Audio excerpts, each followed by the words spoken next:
अलीगढ़ मुस्लिम university के तराने की तपिश इन दिनों बढ़ी हुई है।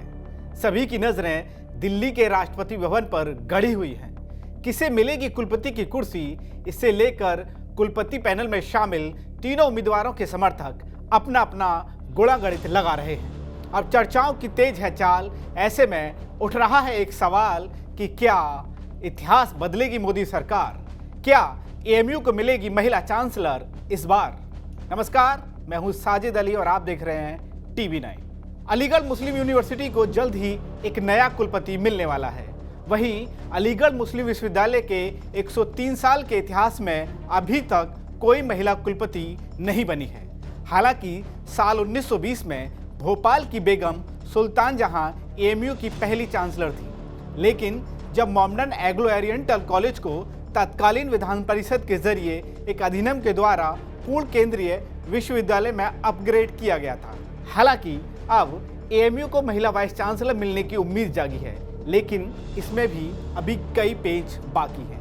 अब आपको बताते हैं कि इसमें क्या प्रक्रिया है, अभी तक क्या क्या हुआ है और क्या विवाद खड़ा हुआ है और आगे अभी और क्या होना बाकी है। दरअसल तारिक मंसूर के इस्तीफा देकर बीजेपी में शामिल होने के बाद से मोहम्मद गुलरेज एएमयू के कार्यवाहक कुलपति हैं।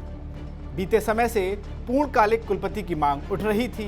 ऐसे में 30 अक्टूबर को कार्यकारी परिषद यानी ईसी की बैठक हुई, जिसमें करीब 20 लोगों की लिस्ट में से 5 लोगों को चयनित किया गया।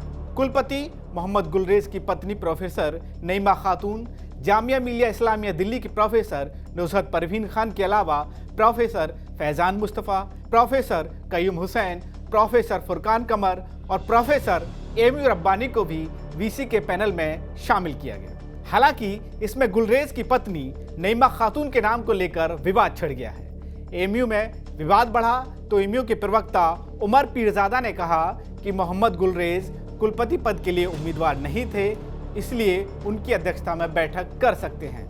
हालांकि ये मामला अब हाई कोर्ट जा पहुंचा है। इसी बीच 6 नवंबर को यूनिवर्सिटी के कोर्ट मेंबरों की मीटिंग और वोटिंग के बाद इसमें कुलपति पैनल में professor AMU Rabbani, professor Faizan Mustafa और प्रोफेसर नईमा खातून के नाम तय हुए। आपको बता दें कि एएमयू के कोर्ट मेंबर्स के करीब 193 पद हैं। इनमें जो मेंबर हैं उनमें उपराष्ट्रपति हामिद अंसारी से लेकर 6 लोकसभा सदस्य, 4 राज्यसभा सदस्य और कई विभागों के डीन, कुछ चेयरमैन और कुछ बड़े उद्योगपति कोर्ट के मेंबर हैं। अलीगढ़ मुस्लिम यूनिवर्सिटी के वाइस चांसलर के चयन में कोर्ट के मेंबरों का अहम रोल होता है। जो वोटिंग हुई उसमें नईमा खातून को 50, प्रोफेसर रब्बानी को 61 और प्रोफेसर फैजान मुस्तफ़ा को 53 वोट मिले। खैर, 5 में से 3 नाम अब कुलपति चुनने के लिए यूनिवर्सिटी की विजिटर यानी राष्ट्रपति द्रौपदी मुर्मू को भेज दिए गए हैं। अब इन 3 नामों में से एक महिला प्रतिद्वंदी नईमा गुलरेज अभी भी मैदान में बाकी हैं। ऐसे में सबकी नज़र दिल्ली पर जमी हुई है, लेकिन अब नईमा गुलरेज का पलड़ा क्यों भारी लग रहा है? दरअसल मोदी सरकार मुस्लिम महिलाओं को लेकर विशेष फोकस कर रही है। पहले 3 तलाक बिल पास कराया, फिर दिल्ली के जामिया मिलिया इस्लामिया यूनिवर्सिटी को भी नज़मा अख्तर के रूप में पहली महिला वाइस चांसलर मिली।